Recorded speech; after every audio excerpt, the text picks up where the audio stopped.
Hey everyone, and welcome back to the Three Koi Fishes channel. I'm your host, Joy, and as many of you know, I'm a busy mom navigating the wonderful world of parenthood. Today, we're diving into a topic that can feel like a constant puzzle for new parents: baby naps. I'm thrilled to have back with us our seasoned pro, Sophie, whose kids are practically grown and who remembers these early days like it was yesterday, maybe with a little less sleep deprivation fog. Thanks, Joy. It's always a pleasure to be here. And yes, the nap struggles are real.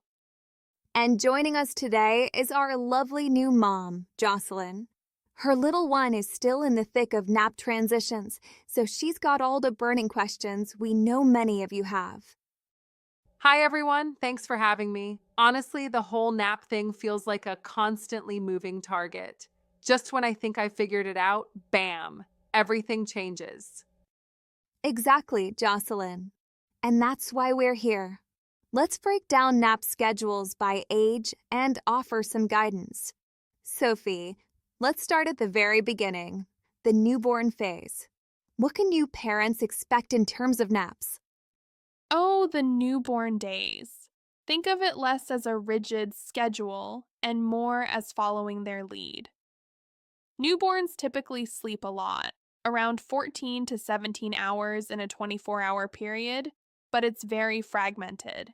They'll nap frequently, often after feedings, and these naps can be anywhere from 30 minutes to a couple of hours. The key is to watch for those sleepy cues: yawning, eye rubbing, fussiness, and act quickly. Overtired newborns are much harder to settle. That makes sense. Leo was definitely like that in the early days. It felt like he'd eat, sleep a bit, and then the cycle would repeat. But now that he's a few months older, things seem to be shifting. When do naps start to become a little more predictable? That's a great question. Around 3 to 6 months, many babies start to develop more consistent nap patterns. They typically move towards 3 to 4 naps a day, with the morning nap often being the longest. Absolutely. At this stage, you might start to see a rhythm emerging. A rough guideline could be a morning nap around 1.5 to 2 hours after waking, a midday nap, and possibly 1 or 2 shorter afternoon naps. The total daytime sleep might be around 3 to 5 hours. So, at this age, should I be trying to put him down at specific times or still following his cues? I get so much conflicting advice. That's a common point of confusion. It's a balance. You still want to watch for those tired signs, but you can also start to anticipate nap times based on wake windows, the amount of time your baby can comfortably stay awake between sleeps. For a 3 to 6 month old, this might be around 1 to 2.5 hours. Exactly. And don't get discouraged if every day isn't perfect. Some days will have longer naps, some shorter. Consistency with the wake windows and a calming pre-nap routine, like a book or a cuddle, can really help establish a pattern. Now, let's talk about the next big transition: dropping a nap. When does that typically happen, and how do you know your little one is ready? The transition from 3 naps to 2 usually occurs between 6 to 9 months.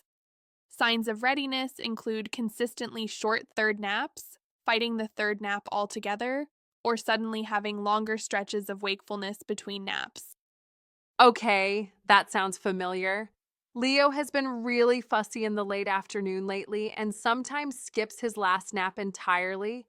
So, what does a 2 nap schedule look like? Typically, a 2 nap schedule for a 6 to 12 month old might involve a morning nap around 1.5 to 2 hours after waking, lasting anywhere from 1 to 2 hours, and an afternoon nap around 3 to 4 hours after waking from the first nap, also lasting 1 to 2 hours. Total daytime sleep might be around 2 to 4 hours. And again, these are just guidelines. Some babies need more sleep, some less. Pay attention to your baby's mood and energy levels throughout the day. If they're consistently happy and not overly tired by bedtime, the schedule is likely working. This is so helpful, but what about the dreaded one nap transition? That sounds like a big leap. It can be.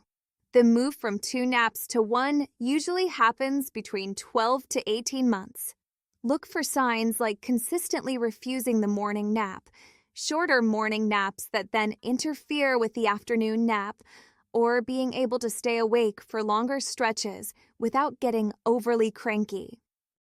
When you transition to one nap, it usually becomes a longer midday nap, typically lasting 1.5 to 3 hours. The timing can vary, but often falls somewhere between 12:30 p.m. and 2:30 p.m.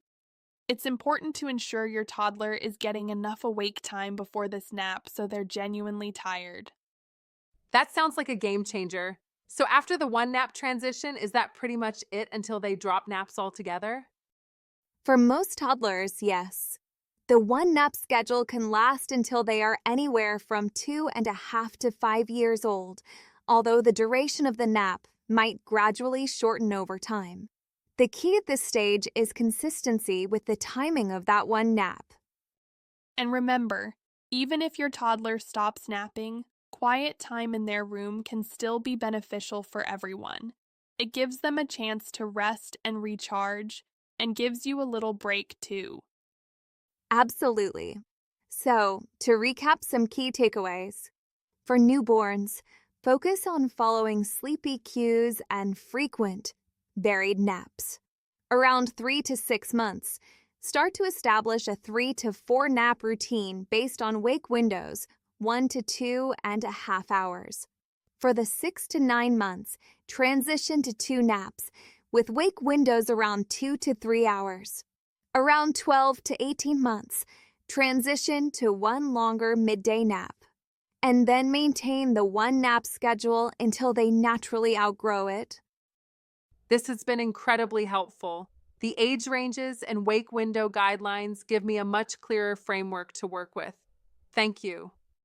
You're very welcome, Jocelyn. Remember, every baby is different, so be flexible and observe your little one's individual needs. Exactly. Don't be afraid to adjust the schedule based on your baby's cues and temperament. And most importantly, be patient with yourself and your little one. And to our viewers, we hope this video has shed some light on the world of baby naps. If you found this helpful, please give us a thumbs up and subscribe for more parental guidance. What are your biggest nap struggles? Share them in the comments below. We'd love to hear from you. See you in the next video.